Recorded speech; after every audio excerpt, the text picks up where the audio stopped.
Bonjour à tous et bienvenue dans la quotidienne et merci d'être fidèles à cette émission. Alors aujourd'hui, je vous propose d'aller à Kanala dans la tribu de Wassé. Là-bas, nous assisterons à des échanges entre les clans de la mer et les clans de la montagne.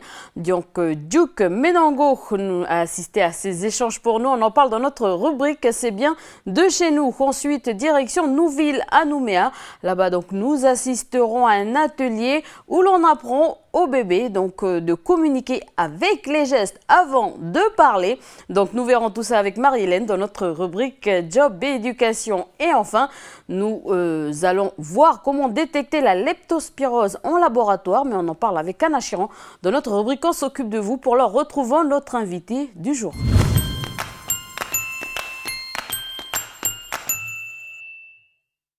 Alors, je reçois aujourd'hui Bérénice Derville. Bonjour. Bonjour. Alors, vous êtes la productrice d'une association qui s'appelle Hairstyle, donc à Paris, je vous le signale bien. Donc, comment vous êtes là pour justement organiser le festival Urban Festival, donc qui est arrivé en Nouvelle-Calédonie tout récemment. D'ailleurs, c'est la première édition qui a lieu en Nouvelle-Calédonie, mais ça fait 10 ans quand même que vous existez à Paris. Est-ce que vous pouvez nous parler quand même de cette association et de ce festival à Paris ?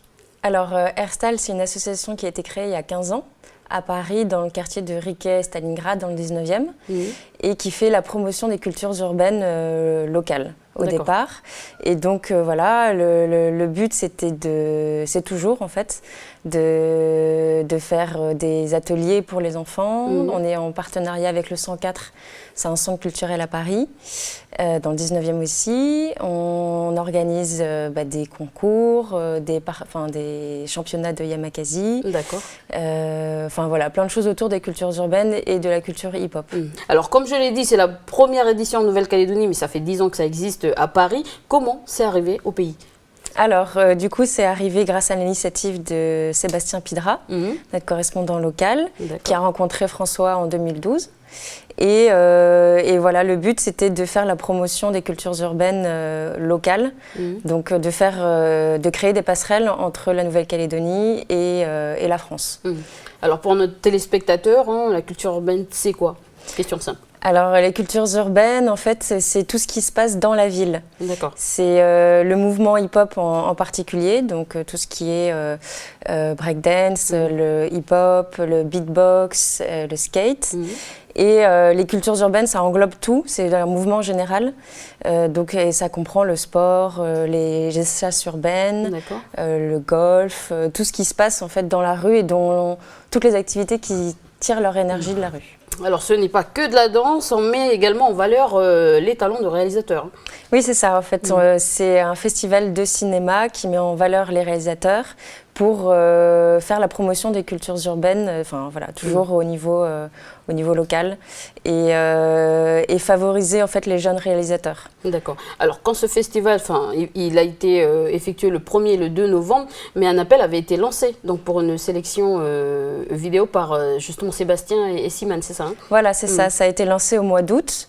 Donc par un appel à films qu'on a fait, donc par les réseaux et des grands axes de communication. Alors quels sont les grands critères Alors les critères, du coup il y en avait 4. Il y avait soit la catégorie performance, fiction, documentaire et animation. Et voilà, donc le but, c'était de faire que des festivals de courts-métrages. D'accord. Alors, combien de films vous sont arrivés de la Nouvelle-Calédonie ? Alors, il y a eu une vingtaine de films, donc, qui proviennent soit des autoproductions, soit de maisons de quartier, d'associations. Et voilà, donc on a sélectionné tous les films. Alors, que pensez-vous de la qualité, justement Alors, c'était difficile le choix ? Le choix était assez difficile, oui. Assez difficile. Et après, voilà, on a privilégié surtout la réalisation et l'écriture du scénario. Alors, comment était composé le jury ? Alors, il y avait 2 jurys. Un jury pour la vidéo. Donc, il y avait aussi Aline Marteau, qui, elle, s'occupe du bureau des tournages. Des tournages, voilà. Et puis, il y a un jury au niveau de la danse, parce qu'on fait aussi, en fait, un petit battle de breakdance. D'accord. Alors, parlons un peu de cette culture urbaine. Aujourd'hui, en Nouvelle-Calédonie, ça a pris beaucoup d'ampleur. Au début, c'était une mode. Aujourd'hui, maintenant, c'est un événement attendu. Que pensez-vous justement de la culture urbaine en Nouvelle-Calédonie? D'accord. Oui, alors, elle est très, très vivante. On sent que c'est en pleine expansion et qu'il y a encore beaucoup de choses à faire, à développer, à mettre encore plus en valeur au niveau de la métropole comme au niveau international. Et c'est ce qu'on essaye de faire avec l'Urban Film Festival. Je parle de ça parce qu'un groupe qui nous tient à cœur, Résurrection, qui est parti nous présenter justement en métropole, a fait beaucoup de choses. Est-ce que, justement, quelle est la suite en fait de ce festival? Est-ce que vous continuez à avoir des relations avec tous ces groupes, avec tous ces jeunes, avec toutes... Oui, le but c'est du festival, oui, effectivement, c'est de créer des liens. C'est que les professionnels aussi se parlent entre eux et créent de nouvelles choses. Et que nous, on perpétue voilà, ces nouveaux liens qu'on crée. Et c'est pour ça que je suis là aussi, c'est pour représenter l'association Hairstyle. Et puis c'est aussi pour perdurer les projets l'année prochaine et peut-être les années d'après. Alors justement, vous parlez de projets. Quels seront les projets qui attendent la Nouvelle-Calédonie? C'est la 2e édition de l'Urban Film Festival, et voire après la 3e, le 4e, et ainsi de suite. Et voilà, après que des sélections plus grandes, des sélections plus axées sur l'animation aussi, peut-être faire des choses aussi pour un public jeune. Voilà, après, ce qu'on fait en ce moment à Paris, c'est l'Urban Film Festival Off. D'accord. Qui en fait aide les jeunes réalisateurs à terminer leurs films, à trouver des financements. Donc voilà, donc c'est vraiment en fait aussi aider les jeunes à monter. Alors au niveau de la réalisation, au niveau de la production, au niveau de la danse, qu'est-ce qu'il manque d'après vous ici en Nouvelle-Calédonie? Rien? On est des pros? Ce qui manquerait là comme ça, ce serait peut-être les mises en contact, le réseau, faire en sorte que les gens se reconnaissent et apprennent à directement travailler ensemble. Enfin, voilà. En fait, c'est aussi ça pour ça. En tout cas, on a du potentiel. Voilà, il y a beaucoup de potentiel. Oui. D'accord. Alors, est-ce que vous avez un message à passer justement à tous ces groupes qui ont participé à ce festival, qui vont participer? Vous avez un message à passer aux jeunes, aux Calédoniens, aux danseurs justement, qui ont envoyé leur production? De garder leur énergie, de continuer là-dedans et de ne pas oublier les traditions. Voilà. Et c'est ça qui nous a beaucoup touchés. C'est le mélange. Voilà, c'est le mélange des cultures. Voilà. Donc c'est sur ce message qu'on se quitte, Bernice. D'accord. Un mot à rajouter? D'accord. Bernice Derville, merci d'avoir accepté cette invitation. Merci à vous. Allez, on passe tout de suite à l'agenda du pays.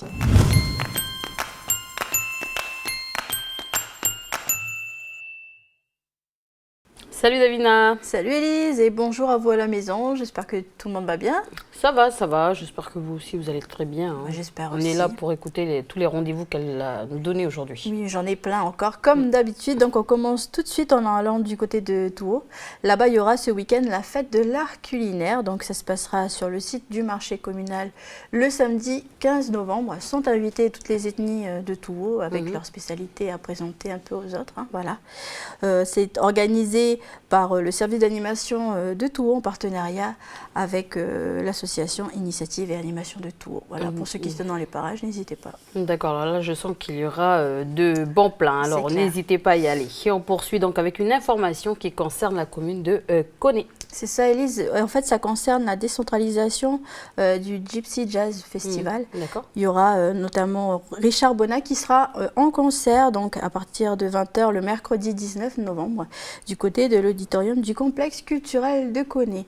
Alors, il faut savoir pour ceux qui sont détenteurs du chèque culture, là, dont j'arrêtais pas de vous parler, donc ceux qui sont détenteurs de ce chèque peuvent rentrer gratuitement à ce concert. Il suffit de vous rapprocher du secrétariat de l'annexe, le numéro de téléphone, donc le 47 33. Il faudra vous présenter avec votre chéquier et puis votre pièce d'identité. Le nombre de places est limité, enfin limité à 240, mais je pense qu'ils feront guichet fermé. Donc si vous êtes intéressé, il faut vous rapprocher très vite, comme je vous le disais tout à l'heure, du secrétariat de l'annexe. Je vous redonne le numéro de téléphone si vous n'avez pas eu le temps de le noter, donc le 47 30 33. Et si vous êtes sur Koné, n'hésitez pas à aller directement du côté du complexe pour vous informer et obtenir ces billets. Et pour écouter de la bonne musique. Ensuite, on fait un point sur les permanences juridiques gratuites en province Nord. Et donc avant d'énumérer les dates, Davina, est-ce que tu peux nous expliquer, on va dire en quelques mots, ce que c'est qu'une permanence juridique ? Alors, une permanence juridique, là, ça permet de rencontrer, en l'occurrence, la juriste qui se promène un peu partout dans le Nord. Elle est là pour vous informer. Qui se promène et qui travaille surtout. Qui se promène et qui travaille, je tiens à le préciser. Elle travaille, elle vient pour vous informer sur vos droits, sur tout ce qui concerne le travail ou la garde des enfants. Si vous avez besoin d'informations à ce sujet, allez la rencontrer, n'hésitez pas. Et puis, elle sert aussi à vous dire si vous pouvez obtenir l'aide d'un avocat gratuitement ou pas. Donc c'est pas rien, ça peut aider du monde, donc notez bien.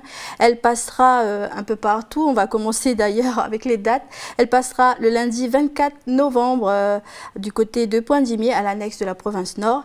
Ensuite elle sera mardi 25 novembre du côté de Vaud au centre d'accueil des femmes en difficulté. Le mercredi 26 elle sera à Koné à la case en face du marché. Le jeudi 27 novembre elle sera du côté de la mairie de Pointe-Boute.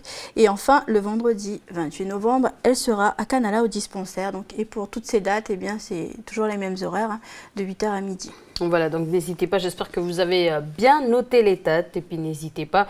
Donc si vous en avez besoin, allez consulter, c'est gratuit. Quant à nous, on part direction Nouméa pour une information qui nous vient du musée de la Nouvelle-Calédonie. Oui, c'est ça. Donc, on va direction le musée de la Nouvelle-Calédonie. Il y aura ce qu'ils appellent les journées thématiques qui seront proposées les vendredis 21 et samedi 22 novembre. Et là, en l'occurrence, le thème qui sera traité, c'est savoir-faire et techniques de fabrication autour de la pêche et de la chasse. Donc, au programme, différents ateliers vous seront présentés, préparés. Donc, ateliers notamment réparation de filets de pêche, confection de saguets pour la pêche aux crevettes ou encore de pièges pour ceux qui vont à la chasse aux cochons ou aux pigeons. Comme moi. Voilà, comme elle, c'est une grande chasseuse. Oui. Puis ces ateliers sont animés, il faut le savoir, par Pierre Poinry, Marie-Jeanne Poinry et Johan Milly. C'est sur inscription aussi, donc notez, il y a 2 numéros de téléphone, donc le 27 06 47 et le 75 78 01. Les adultes auront une participation de 1000 francs par jour et par personne à régler. Les adolescents de 12 à 18 ans aussi auront une participation de 300 francs par personne et par jour aussi. Et pour les moins de 12 ans, c'est gratuit. Les places sont limitées à 45 participants par jour. Voilà, donc c'est pas cher et puis c'est toujours bien d'apprendre des choses qu'on ne connaît pas.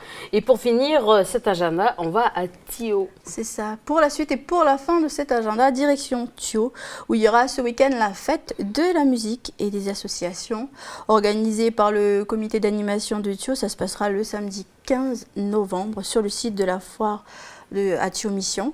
Voilà, la journée commencera à 9h, bien sûr, à l'honneur de la musique, avec des groupes comme Jalif de là-bas, de Thio. Il y aura Lion Rock du Mont d'Or ou encore TSB de Nouméa. Je cite que, mais il y en aura bien sûr énormément. Il y aura également un marché de fruits et légumes pour ceux qui souhaitent faire le plein de produits frais, des animations culturelles et puis aussi du sport, parce qu'il faut faire du sport, n'est-ce pas Élise? Oui. Il y aura notamment du volley, du foot à 7, du badminton et de la pétanque. Voilà Élise. Voilà, c'est sur cette information que s'achève l'agenda. Merci Davina, on te retrouve tout à l'heure pour le fin bon. C'est ça, à tout à l'heure Élise. Allez, on retrouve Duke pour notre rubrique C'est bien de chez nous.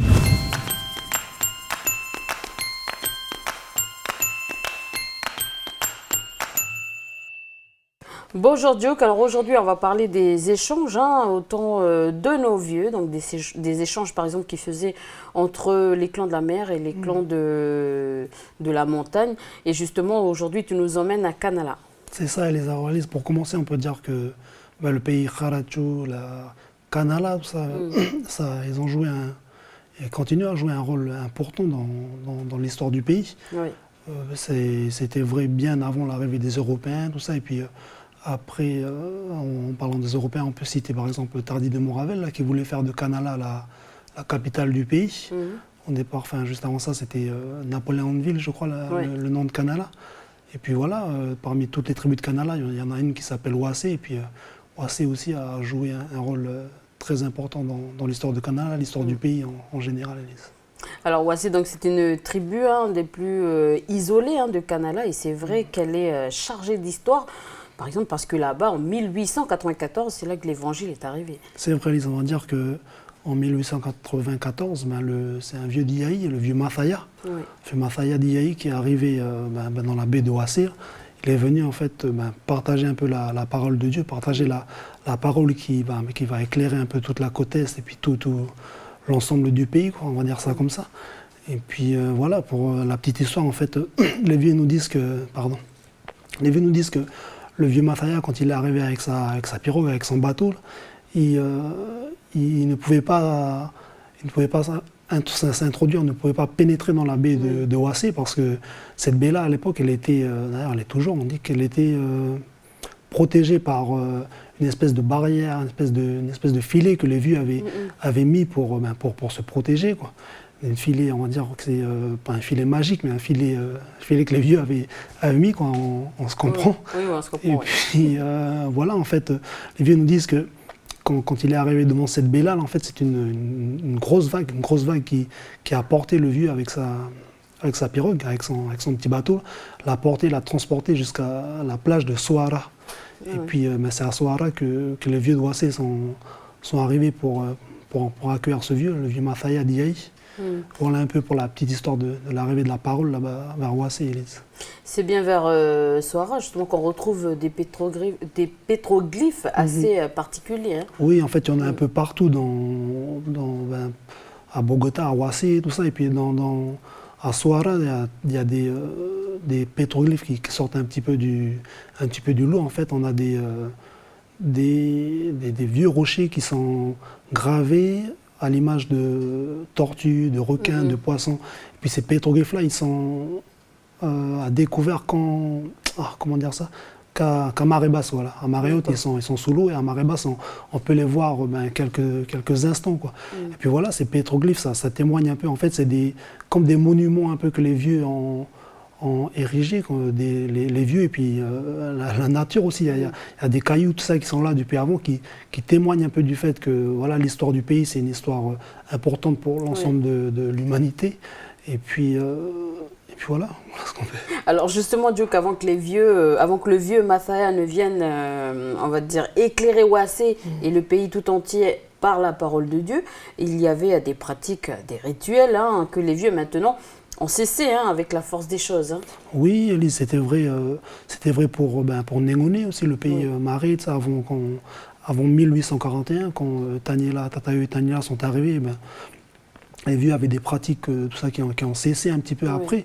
On ne va pas dire que c'est la religion, mais voilà, c'est la force des choses qui a fait cesser toutes ces pratiques-là. C'était vrai aussi pour l'île de Futuna, tout ça. On a vu que les Futuniens... Certains sont convaincus que c'est à cause de l'évangile. Oui, certains sont convaincus, mais en fait, on le verra à travers le reportage, même les vieux de Wassé, les jeunes de Wassé nous témoignent aussi du fait que voilà, l'évangile, la religion, tout ça...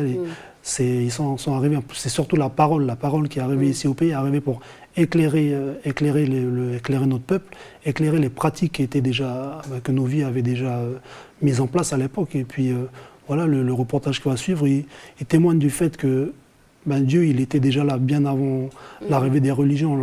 Les religions, en fait, c'est une organisation, on va dire, humaine, quoi, des choses, comme une association, comme une institution, tout ça, mais ce qu'il y a de plus important à l'intérieur de tout ça, c'est la parole de Dieu, quoi, qui est arrivée pour éclairer nos vieux. Mais Dieu était déjà là parce que la parole de Dieu, c'est l'amour.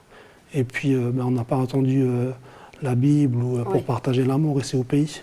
Voilà un peu ce qu'on peut dire pour commencer, Elise. Et puis, voilà, en fait, ce qui s'est passé à Wassé, c'est que les gens de Wassé, les jeunes, les vieux, avec leurs frères de Gélima, ont voulu remettre un peu au goût du jour un système un peu d'échange, les choses qui se faisaient, justement, comme tu le dis. Et puis voilà, c'est ce qui s'est passé. Ils nous ont permis de venir un peu d'assister. Puis voilà, c'était très riche, on a de la chance de pouvoir partager ça aujourd'hui avec nos chers téléspectateurs. Donc sans plus tarder, Elise, je te propose qu'on partage tout de suite ces moments, ces instants d'échange avec nos téléspectateurs. Ça se passe à Ouassé.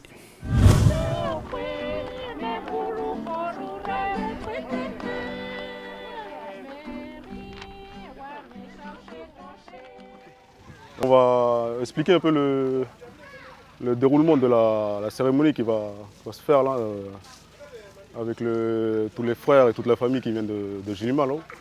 Donc c'est l'échange entre les fruits de la mer et les fruits de la terre. Donc là, ce qu'ils ont préparé, on va essayer de remettre au goût du jour ce qui a été fait à l'époque. Donc on n'utilise pas de manou ni de monnaie type les billets et tout ça. Donc on va aller là-haut avec une tortue, une toutoute, du poisson fumé et des fruits de mer, enfin des coquillages. Donc le principe c'est d'aller là-haut, d'accueillir les gens qui viendront avec leur danse et tout ce qui est fruits de la terre, donc les ignames, les bananes, tout ce qu'on peut trouver au niveau de la terre et tout ce qu'on cultive dans la terre. Ensuite, le principe c'est d'essayer de retracer ce que nos ancêtres ont fait, donc c'est l'échange, donc le partage déjà des dents et puis l'échange de la nourriture. Avec les mamans, donc on accueillera les gens.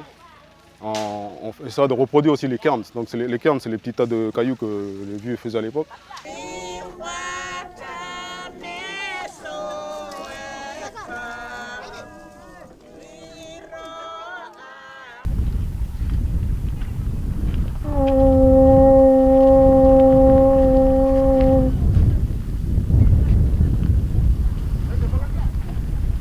Donc là, on a procédé au geste du bonjour. Donc les clans de la terre sont venus présenter leur geste là pour dire bonjour. Donc avec l'igname et le bout de manou. Et le clan de la mer a présenté aussi son geste de bienvenue. Pour remercier le geste qui a été fait, et aussi le déplacement qu'ils ont fait de laisser leur maison et de venir ici pour justement procéder à l'échange. Donc là, ensuite, après le geste du bonjour, on va faire le geste d'échange. Donc là, c'est ce qu'on va voir juste après.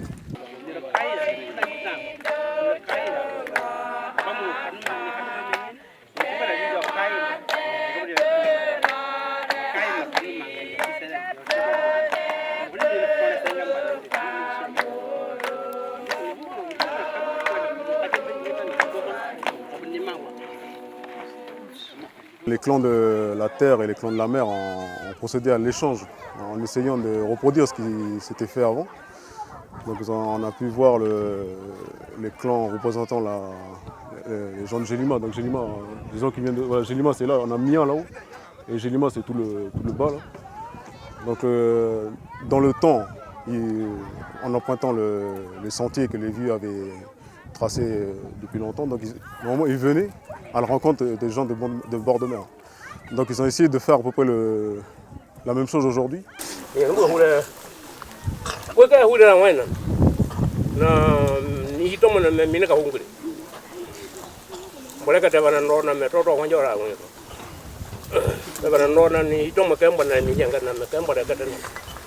a pas eu de transmission orale, il y en a eu, mais c'est des bribes.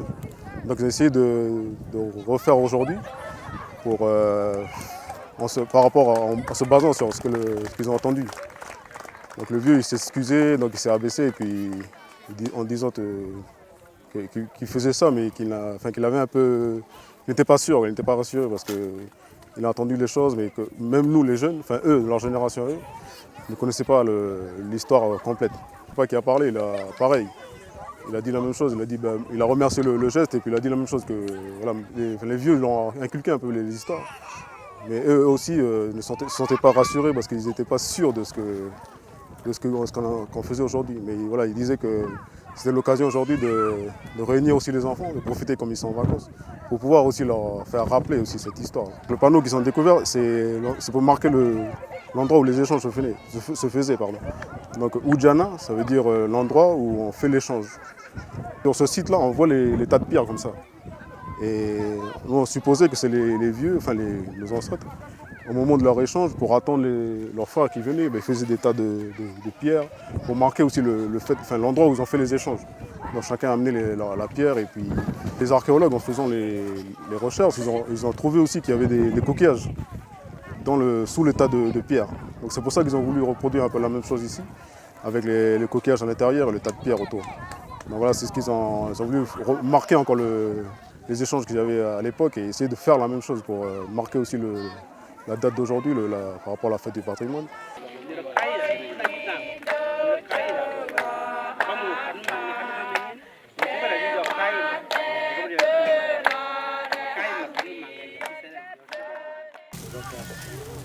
C'est très important le fait que les gens, les vieux et les vieilles puissent nous raconter ces choses-là. Un jour ils vont partir, ils ont envie de raconter.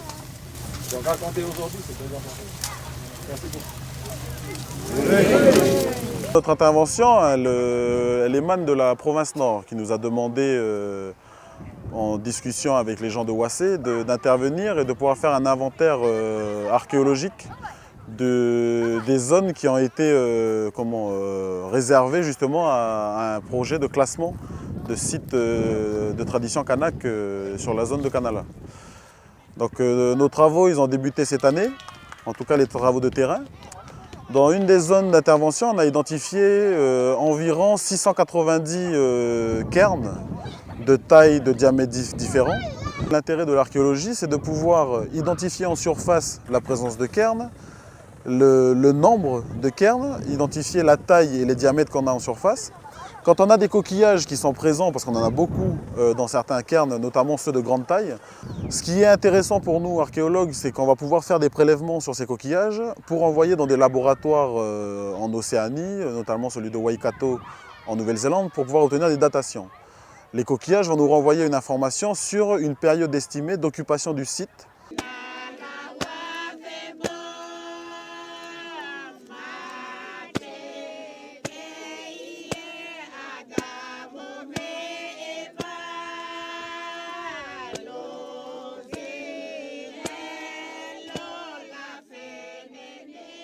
Nos ancêtres ont reçu l'évangile.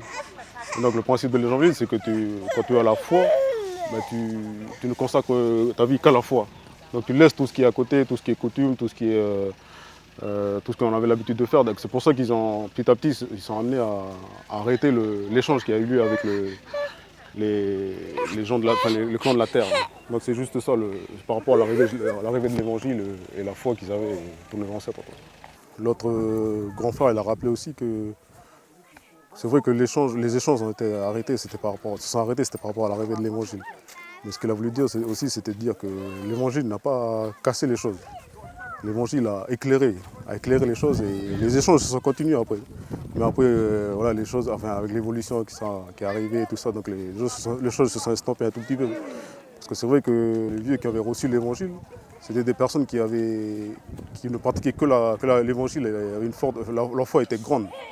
Donc le fait de continuer, de perpétuer, tout ce qui était à côté, les totems, les échanges coutumiers, pour eux c'était considéré comme les ténèbres. Donc c'est pour ça que ça s'est estampé par rapport à l'évangile, mais ce n'est pas l'évangile qui a estampé en elle-même les échanges. Au contraire, elle a éclairé et puis ce qu'on peut voir, le grand frère a rappelé, c'est qu'aujourd'hui encore, on continue à faire ces échanges. Nous, en tant que jeunes, on appelle toujours les frères de Jilima, et les frères de Jilima nous appellent aussi quand il y a des événements coutumiers, ou voilà, quand il y a des échanges, ils nous appellent toujours.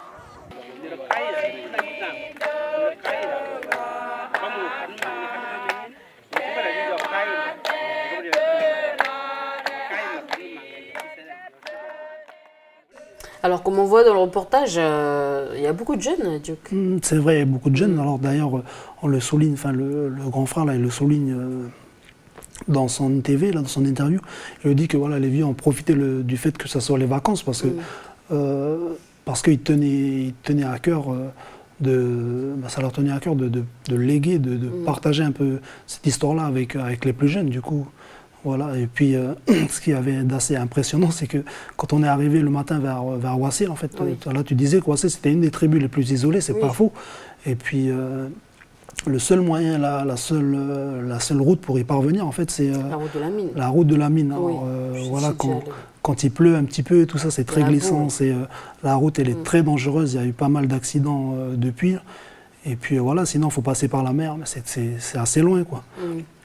Et puis voilà, justement, en parlant des jeunes, là, tous les enfants de Gélima, là, ils ont marché, quoi, de leur tribu Ah ouais. jusqu'au site d'échange. Là. On voit Et la puis, volonté qu'ils ont envie oui, moi, d'apprendre et puis c'est vrai. préserver ce patrimoine. Pour dire que voilà, c'est important pour eux d'écouter les vieux et puis de préserver leur héritage. Quoi. Voilà. Et ce qu'il y avait aussi d'impressionnant, c'est les tas de cailloux. C'est quoi? C'est des témoins en fait. Oui, les vieux, ils n'ont pas trop d'informations précises, mais ils nous disent que ça aurait pu être, ou c'était des sortes de monuments pour témoigner du fait que voilà, il y a eu des échanges qui se passaient, qui se déroulaient à cet endroit-là. Et puis voilà, on entend là, les archéologues, comme les Védoissés, ils en ont dénombré pas mal, plus de 700 dans la zone là, d'échange. Alors même si les rites ou on va dire les déroulements des choses ne sont pas exactement pratiqués aujourd'hui à la façon de nos vieux, on s'aperçoit que c'est la démarche, en fait, l'envie de transmettre le patrimoine à la jeune génération qui est important. C'est vrai que c'était surtout ça, surtout le partage, le fait de transmettre avec les enfants là, qui étaient là, qui ont été très attentifs, qui ont porté aussi les ignames, les coquillages, ça, c'est les enfants qui sont allés faire la pêche aussi. Les enfants qui ont ramené les cannes à sucre et tout. Oui. C'est eux aussi qui, à la fin, on le voit dans le reportage, qui mettent les premiers à mettre les cailloux là pour former les cairns et tout. Et puis voilà, parce que le plus important, c'est de transmettre, parce que le patrimoine là, patrimoine immatériel dont on parle à chaque fois dans notre rubrique, là, le patrimoine immatériel du pays, c'est un patrimoine qui nous appartient à nous, qui appartient surtout aux enfants, à la génération de demain. Et puis voilà, du coup, c'est vrai que le vieux, il le dit avec le grand frère dans le reportage, ils le disent qu'ils ne savent pas plus exactement comment les échanges se faisaient et tout ça. Oui. Mais le plus important pour eux, c'était de partager. Et puis voilà, les jeunes qui arrivent, ils trouveront d'autres réponses par rapport à ces échanges-là. Voilà, donc comme on le dit souvent dans cette rubrique, n'oublions pas notre patrimoine, n'oublions pas notre culture. Merci Duc. Merci Élise, merci encore à la famille de Gélima, à la famille Nouassé, et puis voilà. Voilà, qui a accueilli l'équipe d'NCTV. Merci Duc, à la prochaine. Merci Élise, tata. Allez, on passe tout de suite à notre rubrique Job et Éducation.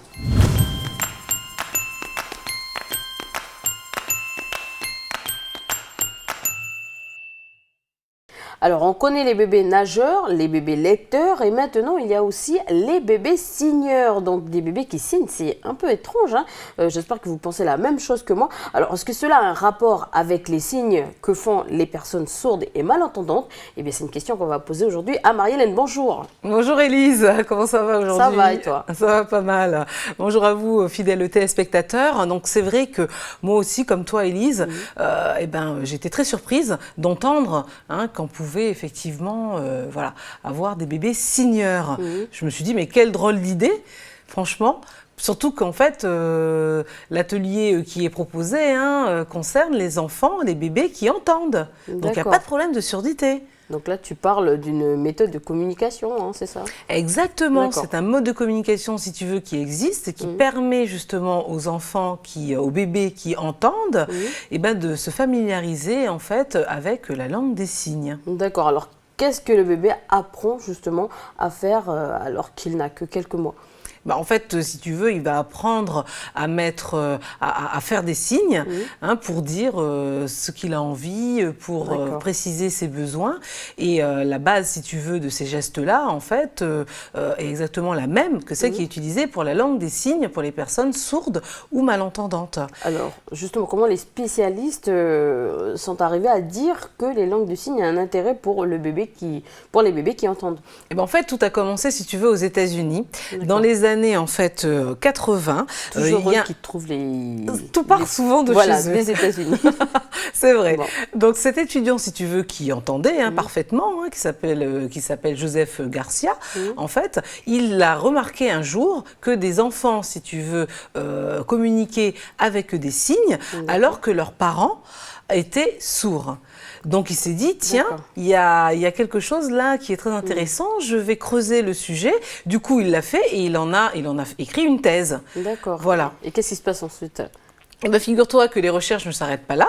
Entre-temps, si tu veux, du côté de la Californie, Joseph Garcia, plutôt une chercheure, si tu veux, du nom de Linda Acredolo, elle a remarqué aussi que sa petite fille de 12 mois, en fait, communiquait avec son entourage grâce à des signes.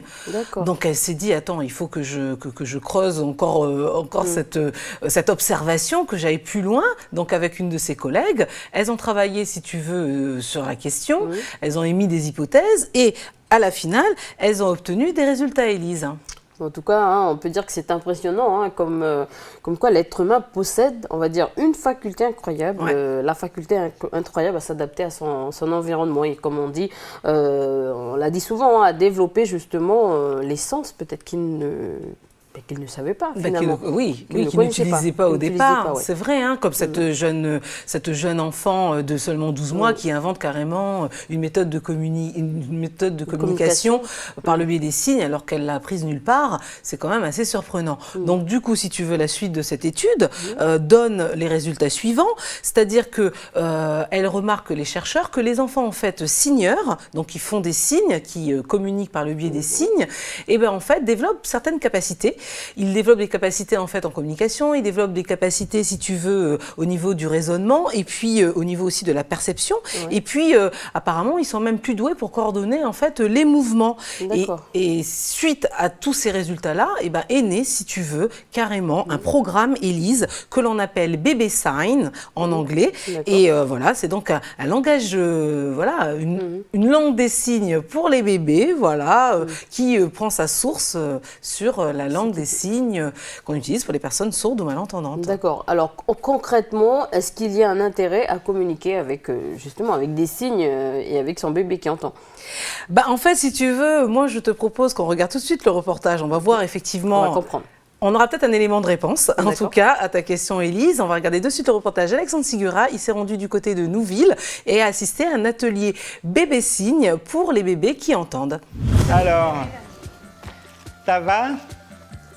Ça s'est bien passé? Oui. Oui. Alors ça signe à la maison? Oui. Oui, bien. Là, il commence. Il a envie. Mais... Et papa, alors, il signe un peu? Bien? C'est vrai? Papa, il signe? Ça fait à peu près une 50aine d'années que sont mis en place les ateliers, enfin, le bébé signe aux États-Unis. En France, on a commencé à peu près en 2005. Donc à travers l'association Bébé Fais-moi Signe.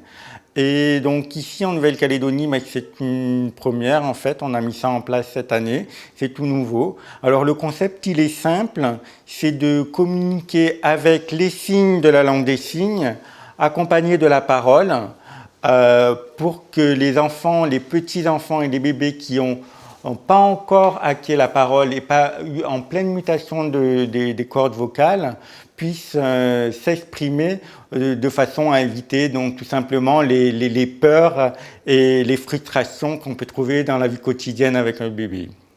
Alors concrètement, qu'est-ce que ça apporte? Par exemple, je peux vous donner l'exemple d'un parent qui avait un bébé, quand chaque fois qu'il le couchait, il pleurait tous les soirs, il ne savait pas quoi faire.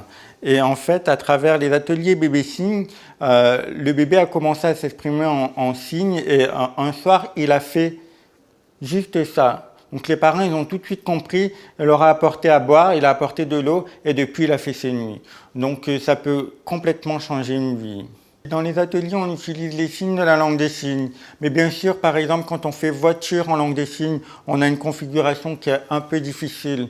Donc pour un enfant, surtout quand il est de bas âge, on va faire juste voiture, on va fermer les poignets. Donc on va simplifier un peu le signe, mais le signe reste le même. Après, il suffit de l'ouvrir. Voilà par exemple.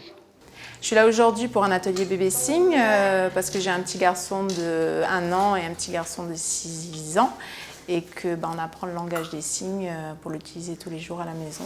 Ça nous fait un langage à la maison juste pour nous.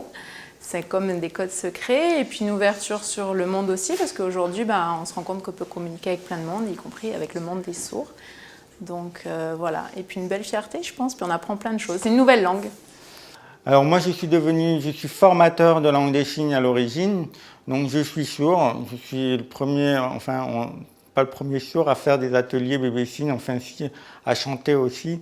Mais du coup, ça a été toujours une curiosité de savoir comment ça se passait. Je suis allé voir, ça m'a très intéressé et du coup, je me suis lancé et j'ai mis les ateliers ici en place sur le territoire. Alors les comptines, elles sont là simplement, c'est aussi un moyen mémotechnique pour les parents, c'est un moyen aussi très ludique et très convivial de faire passer le message et de les utiliser très facilement à la maison. Donc de mettre quelques signes dans les comptines, ça les rend plus clairs et plus sympas. Tu te rappelles de Mousse Mousse? On la chante? Ok, c'est parti. Mousse Mousse dans le bain, mousse, mousse, le savon, mousse, mousse, le shampoing, mousse, mousse, ça sent bon. En fait, cette passion, c'est venu, entre parenthèses, passion, c'est venu parce que j'ai mon fils qui est né sourd et en fait, j'ai appris le LSF pour lui. Et puis après, de fil en aiguille, ça m'a beaucoup apporté, ça lui a apporté beaucoup à lui, ça m'a beaucoup apporté à moi et à toute la famille. Et puis voilà, c'est pour ça que maintenant, je perce un peu plus là-dedans pour amener un bien-être aussi à d'autres personnes et à d'autres enfants si besoin. Il s'avère que c'est tout le monde qui s'est mis au signe pour le bien-être de l'enfant dans son quotidien en fait. Pour lui faire comprendre, tu as faim, tu as soif, pourquoi tu pleures? Parce qu'un enfant qui ne parle pas n'a pas forcément le geste qu'il faut pour faire comprendre au papa ou à la maman ou à son entourage ce qu'il a. Et en fait, avec un tout petit geste, on comprend mieux et on arrive à communiquer. Alors, je vais vous donner une carte et vous allez deviner le signe. D'accord? Vous êtes fort, hein? Ça va être facile. Alors, je vous donne une carte, je vais donner celle-là, et puis celle-là. Voilà. Alors, qui veut commencer? Tu veux commencer? Alors, il faut essayer d'imaginer comment on pourrait faire avec les signes. Tu le connais déjà? C'est lequel? Alors c'est quoi? C'est la musique, oui, tu le connais déjà, super. C'est la musique. C'est important que les parents signent, en fait, pour deux choses pour moi. Un, parce que ça simplifie la communication avec l'enfant et ça évite sur les frustrations à la maison. Et deux, ce qui est intéressant, c'est que ce n'est pas un code qui a été inventé, c'est une vraie langue. Donc ça diffuse aussi la langue. Donc après, les enfants, pourquoi pas continuer à apprendre la langue des signes. Voilà, en tout cas, la démarche est intéressante Ouais. et ça me fait rappeler un peu que Ouais. quand moi, quand j'étais maman, on va dire pour la première fois, parce que je suis maman pour la première fois, Ouais. donc on ne comprend pas pourquoi des fois l'enfant pleure. Oui. Et donc du coup, cette démarche-là me permet justement de comprendre, de faire comprendre aux mamans que parfois s'il pleure, c'est qu'il est malade, s'il pleure, Voilà. c'est qu'il a besoin, en tout cas qu'il a besoin de quelque chose. Oui, Voilà. et c'est vrai que souvent certains parents ont peur de ne pas répondre en fait aux C'est besoins ça. de l'enfant parce que c'est pas évident de savoir que s'il pleure, c'est qu'il a peut-être mal au ventre ou il a peut-être tout simplement soif. Donc effectivement, c'est une méthode qui permet de mieux communiquer avec son enfant, surtout de mieux le comprendre. C'est ça, surtout. En fait. De mieux le comprendre. Et puis, quand on parle avec un enfant, je pense qu'il n'y a pas besoin de fois de parler la langue de... Voilà, quoi. Il faut parler avec les mots. Les vrais mots. Normalement. Voilà, il faut parler normalement. C'est vrai. Donc, parce que des fois, on a tendance à parler un dire peu voilà, de charabia, bébé. mais l'enfant, je pense qu'il comprend ce qu'on dit, quoi. Oui, je pense aussi que bon, ça nous dépasse, si tu veux, voilà. au niveau de la compréhension, mais l'enfant, je pense qu'il comprend ce qu'on lui dit. Il suffit de lui parler normalement, comme tu disais. Et puis, pour en revenir justement à notre histoire de bébé senior, le fait est que le résultat pour les parents, c'est qu'il y aura peut-être moins de crises, de pleurs, et puis puis moins de crises de colère à la finale, tu vois. Et puis ça va peut-être rassurer aussi certains parents qui sont peut-être un peu inquiets. Et justement, si l'enfant n'est pas tenté par cette méthode, qu'est-ce qu'il faut faire? Écoute, moi je pense qu'il ne faut pas trop s'inquiéter. Hein. Il faut se dire que de toute façon, mon enfant il va se développer tout aussi bien qu'un enfant qui apprécie, si tu veux, cette technique, en tout cas qui apprend à reproduire des signes et à s'exprimer par ce biais-là. Voilà, c'est une question après j'ai envie de dire de perception. On est tous différents. Donc tu as des enfants qui vont, par exemple si on prend la marche, des enfants qui vont marcher plus vite que d'autres, d'autres qui vont parler aussi plus vite que d'autres, ou plus tôt que d'autres. Donc c'est qu'une question, j'ai envie de dire, de personnalité peut-être, d'individu tout simplement. Et si le bébé justement ne fait pas les signes correctement, est-ce qu'il faut tout de même, on va dire, persévérer? Moi j'ai envie de dire que oui, si le parent il a envie vraiment d'établir cette communication, enfin ce mode de communication avec son enfant, je pense qu'il a tout intérêt effectivement à persévérer, puisqu'à force de répétition, forcément, bébé il va mémoriser de toute façon les signes. Voilà, et puis il ne faut surtout pas oublier d'accompagner bien évidemment le mot au geste, pour que l'enfant puisse le garder en mémoire. Et puis, comme on le disait tout à l'heure, comme pour les mots, il faut faire le bon signe dès le départ. D'accord. Et puis, comme avec le langage parlé, on va dire certains enfants ont besoin de plus de temps pour s'adapter. Alors, est-ce que la même méthode est utilisée avec les bébés sourds et malentendants? Oui, exactement, Élise. Et je pense que c'est aussi une bonne chose, puisque tout se base sur la langue des signes. Donc, effectivement, il y a des ateliers pour bébés sourds et malentendants, et puis des ateliers pour bébés entendants. Des bébés qui entendent, qui n'ont pas d'handicap, de surdité. Voilà. Et puis, je voulais ajouter aussi, Élise, que figure-toi qu'il y a aussi des psychologues américains qui se sont intéressés à la question, qui ont fait des petites recherches. Et il disait quand même que ce type de langage doit rester quand même transitoire et ludique. D'accord. Voilà. Donc, on va essayer de tenter avec le prochain bébé. Ou en premier, non? Oui, c'est ça, on verra déjà. Il faut qu'on se voit. Voilà, c'est ça. Merci Marie-Hélène. À bientôt Élise, au revoir. Allez, on passe tout de suite à notre rubrique fin bon.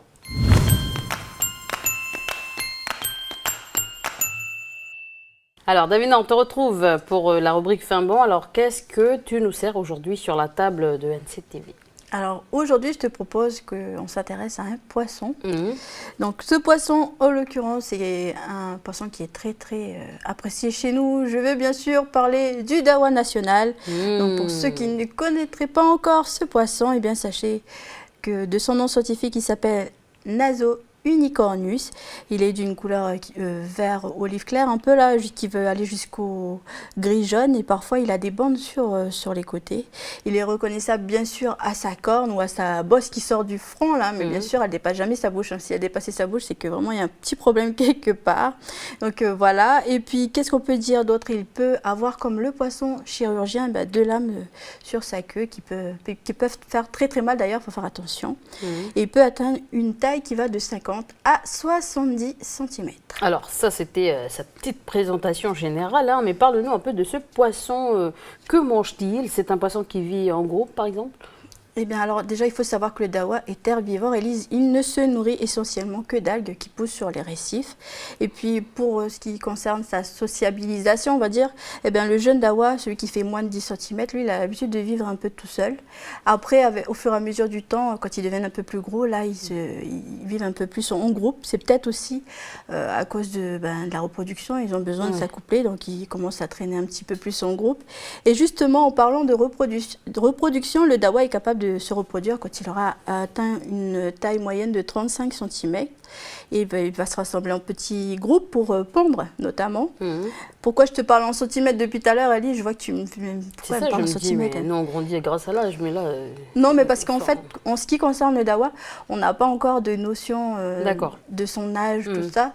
Donc, on essaye de se référer à sa taille. Sa taille, voilà, donc, mais on sait approximativement qu'il peut atteindre 10 à 12 ans d'existence quand il n'est pas pêché avant, bien sûr. Alors, à part, on va dire, à part dans nos récifs, est-ce qu'on peut trouver, où est-ce qu'on peut trouver le dawa aussi? Alors, à part chez nous, on peut trouver le dawa dans la région, notamment Indo-Pacifique, donc de la mer Rouge aux îles Hawaï, et puis du sud du Japon jusqu'aux îles de own. Et puis, qu'est-ce que je peux te dire d'autre concernant le dawa? Il faut savoir que les plus jeunes habitent plutôt sur les platiers, alors que les adultes vont aller chercher un peu les profondeurs. Ils vont aller de 30 à 80 mètres de profondeur quand ils ont envie vraiment de naviguer, de voyager. Puis, en ce qui concerne sa pêche, on va l'attraper au fusil ou alors au filet. Il est recherché pour sa chair parfumée là, que certains apprécient. Trop bon, dawa. C'est clair, ici, on mange que ça presque. D'ailleurs, je te propose tout de suite qu'on aille un peu s'intéresser à une recette que nous proposent nos amis Charif Fenot et puis Noël Mouariberu. Ils sont allés dans les cuisines du Cognambo et puis je vous propose de regarder tout de suite. Aujourd'hui, je vais vous préparer un filet de dawa avec une écrasée de patates douces aux herbes fraîches et un jus corsé à la passion et aux épices. Pour ce faire, nous avons besoin d'un filet de dawa. Pour la cuisson du poisson, un petit peu d'huile d'olive et un petit peu de beurre, de la patate douce, de la crème fraîche et pour l'assaisonnement de tout ça, nous aurons besoin d'un petit peu de sel et un petit peu de poivre. Donc, alors, je vais commencer par faire chauffer mon eau pour la cuisson des patates douces. Donc pour 4 personnes, vous aurez besoin d'environ 800 g de patates douces. Ça fera une belle garniture bien consistante.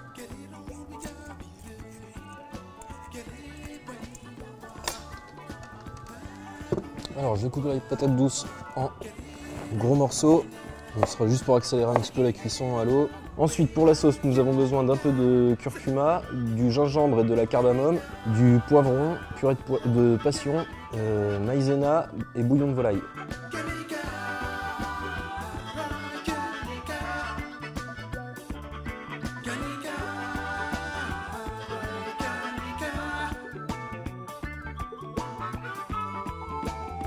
Alors pour la sauce, j'ai besoin de un petit peu de beurre,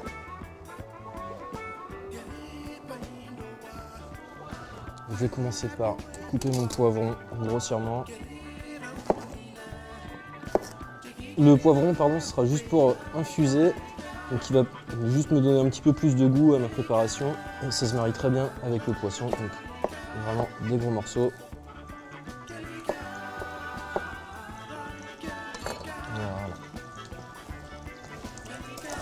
Donc le beurre, on va le rouler doucement dans le beurre. Alors n'y allez pas trop fort, sinon vous allez brûler votre préparation et ça aura un goût amer. Donc pendant ce temps-là, je vais éplucher le gingembre. Je vous conseille d'utiliser une cuillère. C'est très bien, ça permet de faire beaucoup moins de pertes. Alors pareil, je vais le couper en lamelles assez épaisses.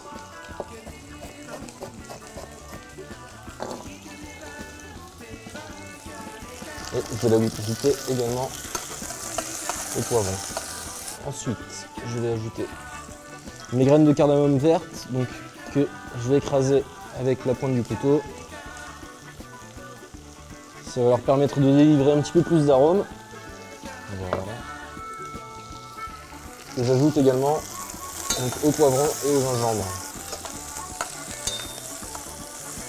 Je vais ajouter du curcuma, l'équivalent d'une cuillère à soupe. Alors c'est important de mettre les épices sèches comme le curcuma, si vous utilisez du curry ou des épices comme ça, c'est important de les faire bien chauffer avant de mettre un liquide dedans, ça va leur permettre de délivrer beaucoup plus d'arômes. Vous roulez bien vos légumes dedans, quand les épices sont bien chauffées, vous versez votre pulpe de passion. Voilà. Et après on va laisser mijoter un petit peu, tout doucement, pour que tous ces éléments infusent. Voilà. Donc pendant ce temps, je vais garder quelques herbes alors pour la décoration et le reste des herbes que je vais hacher pour ma crème de patates douces. Voilà. Donc pour hacher les herbes, un couteau très tranchant et vous roulez les herbes sur elles-mêmes sans les écraser. Voilà, vous les émincez grossièrement et après, dans l'autre sens, on va pas aller trop fin. Ensuite un petit peu d'oignon vert, donc je les incise dans la longueur pour qu'elles soient plus fines après.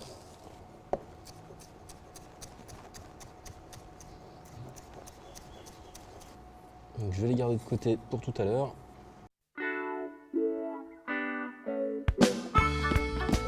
ici le mélange a bien réduit. Donc on va pouvoir rajouter le bouillon de volaille. Voilà. Et après on va reprendre pour une deuxième cuisson. Donc après une cuisson assez rapide quand même, on va donc après lier la sauce avec de la maïzena. On va rajouter un petit peu d'eau donc pour la détendre. Donc si ça fait pas de grumeaux, vous pouvez y aller. Donc bien mélanger, voilà, jusqu'à ce que vous obtenez un liquide blanc assez liquide. Et donc quand on va rajouter ça à la sauce, ça va l'épaissir instantanément à chaud. Les patates sont cuites, on va préparer la purée. Alors pour ce faire, je vais sous les patates. Avec une écumoire, je vais les sortir de l'eau, je vais les mettre dans le blender.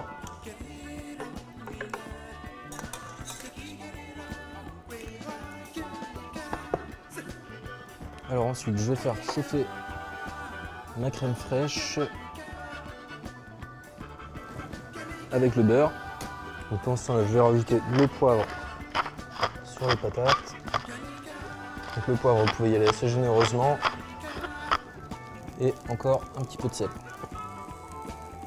Voilà, une belle pincée. Donc pour la crème et le beurre, vous mettez une petite ébullition jusqu'à ce que ce soit bien chaud. Donc là, nous avons atteint l'ébullition. Je vais verser mon mélange sur les patates.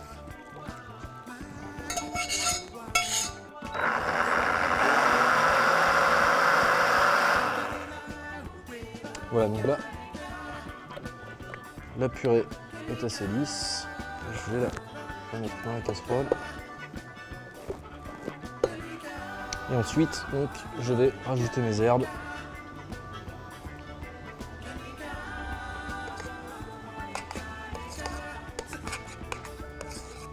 Donc ça, on va le réserver sur le côté pour le moment, en attendant le dressage. Donc pour la sauce, à l'aide d'une petite bassette, on va filtrer la sauce. Pour essayer de garder les gros morceaux quand même. Donc je vais continuer la sauce. Alors, une fois que j'ai passé mon liquide, je le remets en casserole.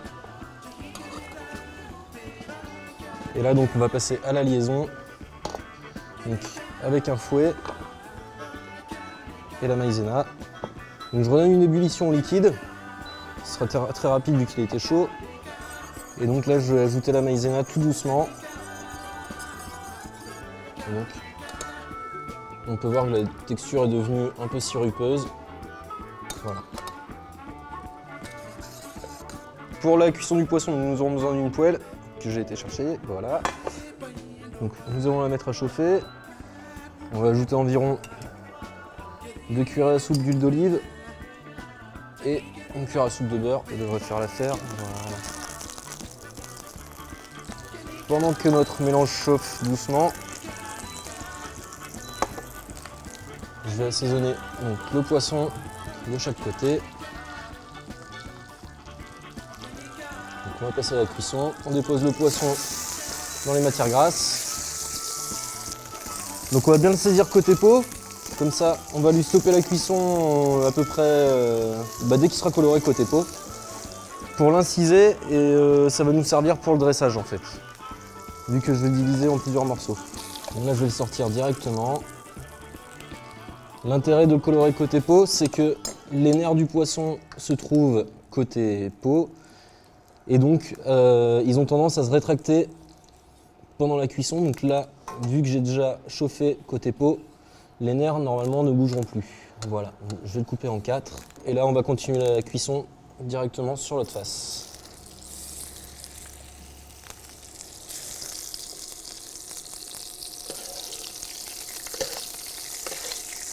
Donc vous pouvez arroser régulièrement votre poisson, ça lui évitera de sécher, ça le permettra de cuire plus vite, étant donné que la chaleur viendra des deux côtés. Donc on continue à bien l'arroser. Il est cuit, on va pouvoir passer au dressage. Donc on va déposer de la purée dans un coin de l'assiette. Et on va tirer délicatement ce trait de purée. Voilà. Je vais disposer mon poisson sur la purée. Donc le côté le plus fin du filet vers le haut. Voilà. Tout en suivant l'ordre des morceaux du filet. Je vais disposer quelques points, donc qui sont bien jaunes, sur le bord du poisson. Et de l'autre côté, une légère larme de sauce, donc un point. Et comme pour la purée, vous le tirez, voilà. Après, vous pouvez faire couler quelques gouttes sur le poisson. Voilà. Et voilà.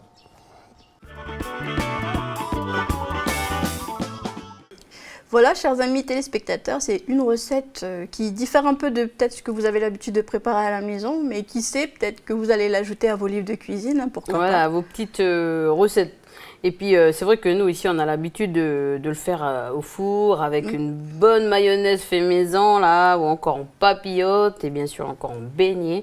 Mais là, ça change un peu. Hein. Ce qui m'intéresse, moi, dans cette recette, c'est plutôt le mélange de goût, en fait, sucré-salé. C'est ça, t'as vu, Élise, il a cuisiné du poisson avec des patates douces, il a mis des herbes, du curcuma, voilà, ça doit être vraiment excellent, hein, tout ce mélange de saveurs.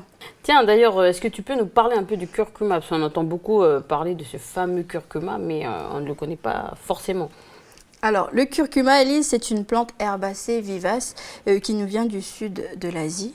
Donc, pour obtenir l'épice qu'on a pu voir dans la recette, il suffit de ramasser les racines et puis de les faire sécher et puis de les réduire en poudre pour que ça donne cette fameuse curcuma en poudre là qu'on a vu dans la recette. Tu sais, Élise, que ça rentre aussi dans la composition du curry? C'est une des composantes du curry, le curcuma.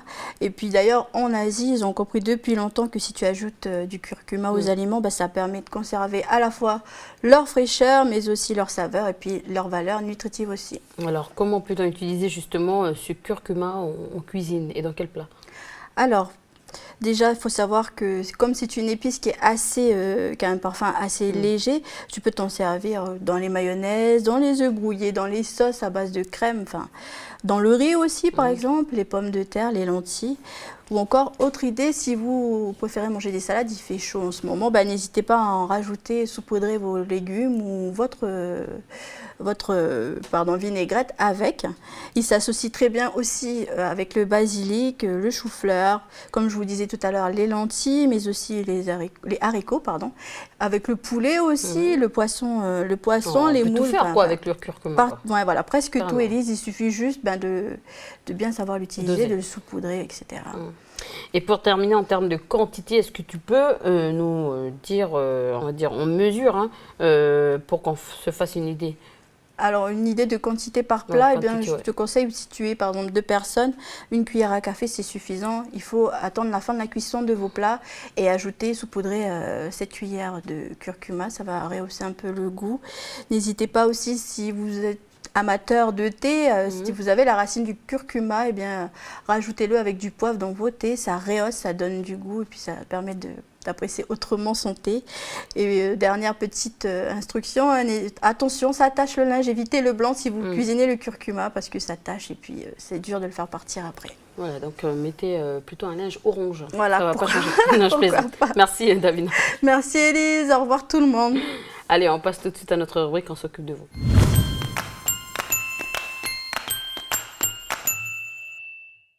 Bonjour Anna, alors tu nous emmènes une nouvelle fois donc au laboratoire de l'Institut Pasteur et cette fois-ci nous verrons comment les techniciens de diagnostic et les techniciens de recherche travaillent à partir d'un prélèvement sur un animal. Donc on recherche par exemple si celui-ci est porteur de leptospirose. Bonjour Élise, bonjour à tous. Je vous emmène une nouvelle fois, comme tu le disais, à l'Institut Pasteur. Et là, nous rencontrerons donc ces fameux spécialistes qui nous expliqueront donc comment ils procèdent. Et tout d'abord, un petit rappel par rapport à la leptospirose. Alors, qu'est-ce que c'est? C'est une maladie grave, puisqu'elle peut être parfois mortelle. Et d'ailleurs, on observe plusieurs dizaines de cas chaque année en Nouvelle-Calédonie. Alors, est-ce que tu peux nous en dire plus sur cette maladie ? Alors, Élise, bien sûr, c'est une maladie qui est due à des bactéries, donc la leptospire. Et puis, ce sont des bactéries qui sont répandues dans le monde entier. Et puis, il en existe plusieurs variétés. Donc, elle se contracte, cette maladie, surtout lors d'une activité qui est en relation avec de l'eau souillée, donc par des animaux. Ça peut être des rats, du bovin, des chats, des chiens, etc. Voilà. Alors justement ici, donc on adore la nature, on côtoie beaucoup d'animaux et surtout on adore se baigner justement à la rivière ou dans les criques.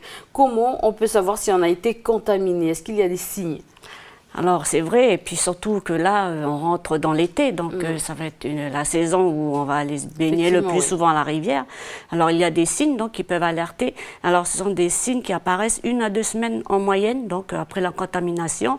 Alors ça peut être de la fièvre élevée, 39 degrés. Et ensuite des douleurs musculaires, puis des forts maux de tête, on a très très mal à la tête. Alors comme tu peux voir, Élise, ce sont des signes qui ressemblent, ça peut passer pour la grippe ou même la dengue. Donc voilà, c'est pour ça qu'il faut quand même réagir rapidement et puis aller consulter parce que voilà, pour être sûr si c'est pas la leptospirose dont on est atteint. Parce que ça peut s'aggraver, comme je disais tout à l'heure, 4 à 5 jours après. Donc les premiers signes, eh bien, ça peut s'étendre au foie, aux méninges, aux reins et même aux poumons. Alors, quand on a la leptospirose, ça se soigne comment? Alors, la leptospirose, elle se soigne par un traitement antibiotique.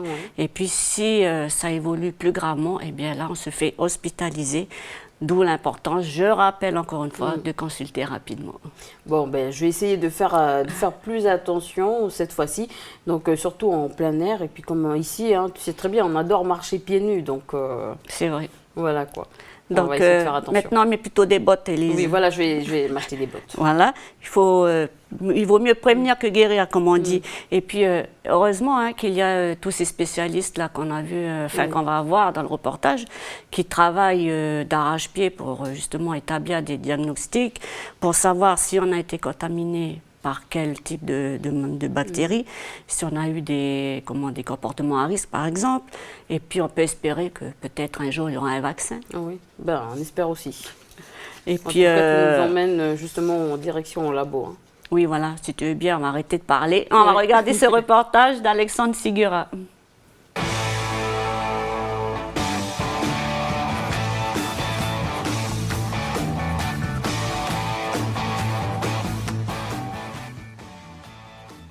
La leptospirose, c'est une maladie qu'on appelle une zoonose parce que c'est une maladie qui est commune à l'homme et à plusieurs espèces animales. Chez l'animal, ça peut donner des maladies qui sont inapparentes. À ce moment-là, on va qualifier les animaux d'asymptomatiques, c'est-à-dire qu'ils n'ont pas de symptômes.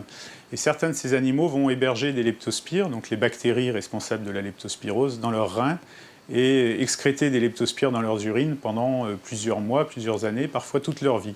En tant que technicienne de recherche, j'ai été intégrée à l'Institut Pasteur dans l'équipe qui travaille sur la leptospirose. Donc les grosses différences entre techniciens de diagnostic et techniciens de recherche, on pourrait dire que ce sont les missions de terrain et la mise au point de nouvelles techniques pour faire évoluer, progresser la recherche. Par exemple, ici on a un échantillon de reins de bovins qu'on est allé récupérer à l'abattoir et on a donc découpé un morceau du rein qu'on a fixé en alcool. Ensuite, une fois qu'on revient au laboratoire, on va prélever environ 25 mg de rein qu'on va réhydrater dans de l'eau sur la nuit et ensuite, le lendemain, on va pouvoir faire l'extraction d'ADN. Une fois qu'on aura récupéré l'ADN du rein, on pourra par amplification, par PCR, essayer de trouver la présence ou l'absence de leptospire. Donc là, je récupère le morceau de rein en alcool que je place dans une boîte de pétri stérile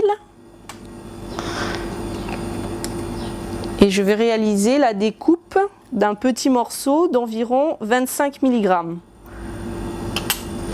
Je pèse pour vérifier la quantité que j'ai découpée.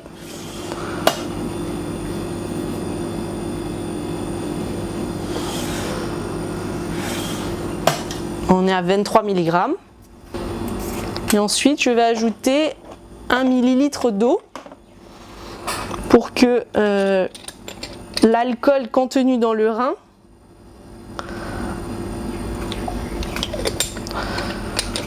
soit remplacé par de l'eau. À présent, on va pouvoir réaliser sur l'échantillon d'extrait d'ADN une PCR, c'est-à-dire une amplification. On va essayer d'amplifier un fragment d'ADN de leptospire. Alors la réaction s'est faite dans ce thermocycleur. Ça met à peu près 1 heure pour obtenir les résultats. On a notre échantillon en bleu qui est bien effectivement amplifié, ce qui signifie que dans cet échantillon, donc dans cet extrait d'ADN de rein, il y avait donc la présence de leptospire. Donc ce bovin est réservoir de leptospire.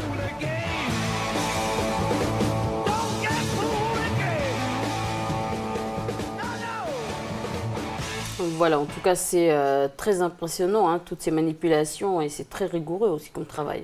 Oui, et puis on ne peut que saluer justement le travail de ces techniciens, aussi bien de diagnostic que de recherche. Donc, ils travaillent pour établir des diagnostics, pour savoir un peu quel type de bactéries dont on peut être atteint ou pas.